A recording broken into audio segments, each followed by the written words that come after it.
O coronavírus é um vírus conhecido desde 1960 e algumas pessoas ao longo da vida já foram infectadas com esse vírus. E quem vai nos esclarecer, falar um pouco do coronavírus, dessa nova origem do vírus, é a doutora Jéssica Polessi, que é pneumologista. Doutora, obrigada pela sua participação aqui no programa.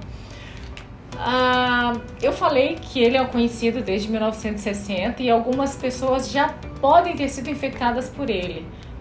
Procede isso? Sim, é um vírus comum, né? O coronavírus é um vírus comum que provoca nos humanos um resfriado comum. Um quadro viral com febre baixa, um quadro ameno, de gravidade leve a intermediária. A diferença é que agora parece que ele sofreu uma mutação, uma modificação, né? Isso normalmente é genético que acontece, e ele passa a causar uma doença com maior gravidade, né? Então aí já está sendo descrita a síndrome respiratória aguda do adulto, né? Causado por esse vírus. E isso aí é uma coisa de gravidade, principalmente pela facilidade da disseminação desse vírus, né?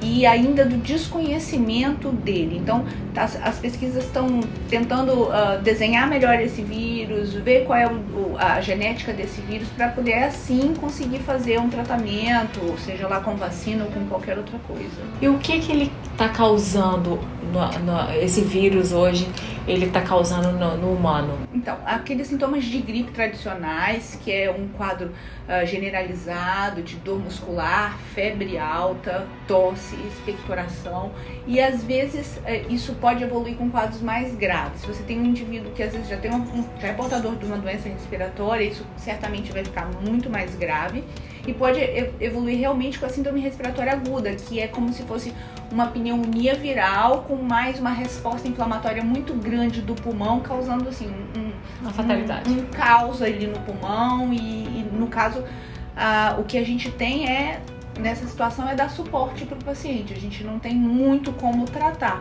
né?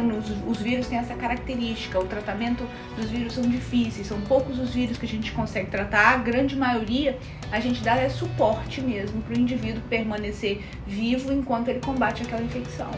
Vitória, nós temos aí o Porto, ele entra e sai toda hora navios que vem da China.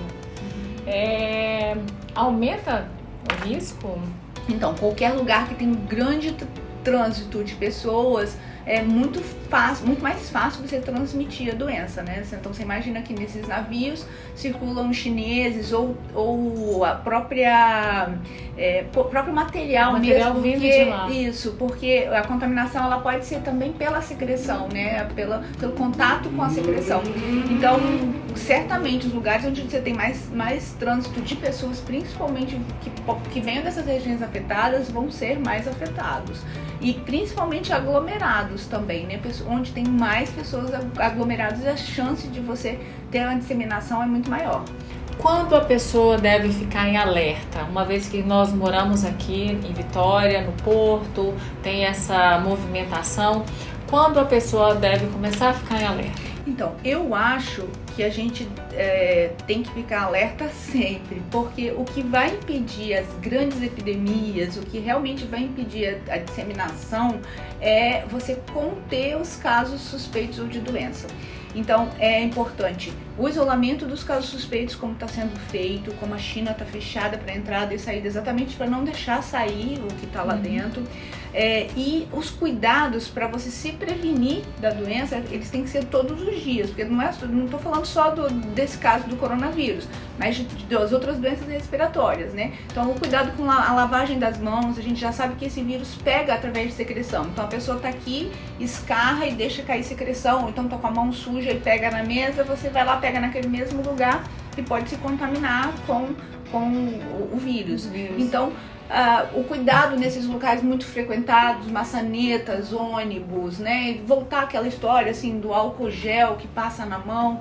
Claro, a gente não pode entrar numa histeria coletiva, mas a gente precisa voltar a ter esses cuidados e ter esses cuidados sempre. Se tem uma pessoa com sintoma respiratório, que está tossindo, que você vê que tem secreção, pedir para ela de uma maneira educada, claro, né, para poder ficar num cantinho, porque quanto menos contato ela tiver com um aglomerado, menos ela vai transmitir. Ou até usar a máscara mesmo, que vai impedir essa secreção de sair para o meio ambiente, para o ambiente onde estão outras pessoas respirando. Então essa é a melhor prevenção que a gente pode fazer e que é efetiva, se bem conduzida. E a segunda é o desenvolvimento de vacinas, que aí vai depender de tecnologia, de estudo, isso aí vai demorar, já deve ter gente pensando nisso, certamente, mas aí vai demorar aí um tempinho aí até sair. E quando a pessoa deve procurar um médico? Se ela tiver sintoma respiratório, que é febre alta, tosse, sintoma respiratório, principalmente se ela estiver evoluindo com falta de ar, porque não é uma coisa habitual que a gente tem em resfriado comum, que é a falta de ar, né? Um quadro, a gripe, ela é um quadro mais agressivo, a pessoa fica mais abatida, ela perde o apetite, ela tem dor muscular, é bem diferente do resfriado comum. Então você vê que aquela coisa tá muito doída, muito mais do que o habitual, é hora de você dar uma procurada no médico. Bom, o Brasil, ele tem um plano de emergência no caso de uma possível epidemia? Eu acho que ninguém no mundo tem esse plano de emergência para esse vírus específico. Vai ser igual aos outros vírus, igual foi com a H1N1, a gripe aviária, eu acredito que vai ser a mesma coisa. Isolamento, evitar contágio, gerar equipes que saibam lidar com aqueles doentes graves, então ter suporte hospitalar para poder manter esses pacientes vivos enquanto eles sobrevivem àquela doença, que é o que acontece com maior frequência, porque muitos são infectados e adoecem, mas poucos morrem. Se você der o cuidado adequado, cada vez menos vai morrer, você vai conseguir fazer alguma coisa para poder manter esse indivíduo vivo. Esse suporte também é fundamental, e o conhecimento principalmente do modo de transmissão, que é a maneira que você consegue prevenir que outros adoeçam.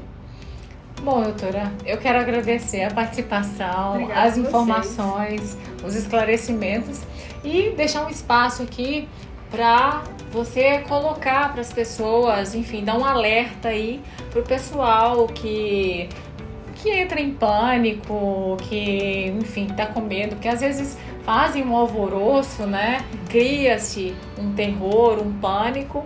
Então, um alerta só para as pessoas aqui da nossa cidade, região. Sim, sem pânico, mas com devido cuidado, né? Acho que a gente precisa ter isso em mente. Não tem necessidade de pânico, mas de cuidados, porque para a gente poder conter e não acontecer nada pior, a gente vai precisar desses cuidados. E para isso, infelizmente, a gente tem que gerar o conhecimento de que a doença existe.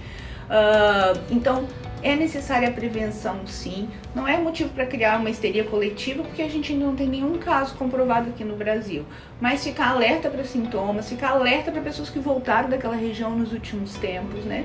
E se suspeitar, procurar um serviço de saúde que já tem normas da Organização Mundial de Saúde, nacional, já indicando como proceder nesses casos para tentar isolar esse vírus se tiver por aqui.